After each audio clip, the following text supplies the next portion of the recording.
So if we want to know about a thing, the best principle is to suck it and see.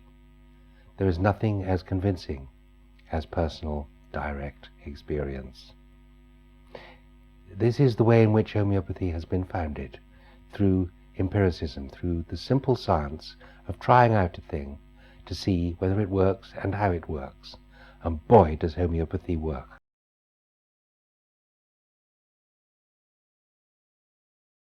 But actually, many of us experience homeopathy working in its action upon children and animals, but especially children.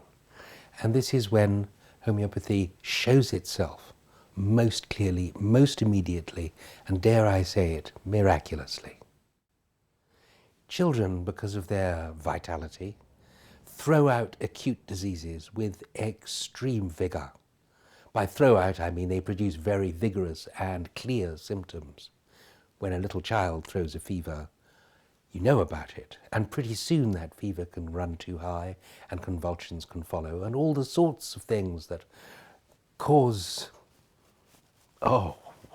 they cause panic in mother and the family around them. And for homeopathy, how we are blessed to have it, especially in those situations, because those fevers abate so rapidly, so without any kind of problem or side effect. This is where homeopathy shines, where its laurels are clearly visible upon its triumphant head. One more thing to be said about children and animals, especially animals. They can't talk, and they can't, obviously, and they can't receive information from you which can be processed at a rational level. They don't question what happens to them intellectually because they don't have an intellect. The remedies work not through an analytical process or through a belief system. They simply work because they do. There's no denying that kind of experience.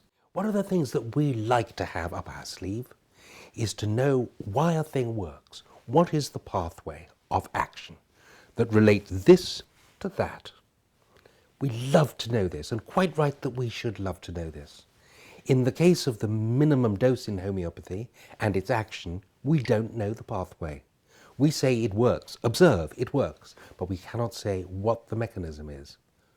But you know what? We can't say what the mechanism is for many things.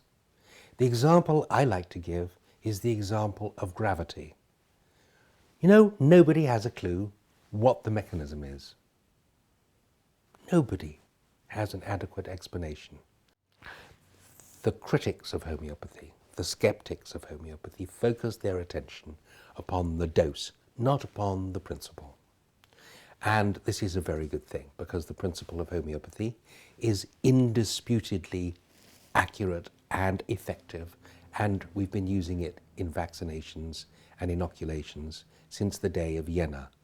Jenner found that those who milked cows, the cow milking ladies, if they got cowpox, were then resistant to smallpox, because cowpox and smallpox are similar to one another, and cowpox usually doesn't kill you, but smallpox usually does, and certainly disfigures you in the most hideous way. So although you lost a few, there was a little collateral damage with the original vaccinations.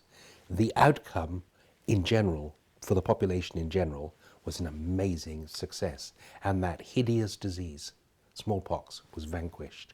This is a homeopathic principle. This is not questioned. What is questioned is the size of the dose that homeopaths give.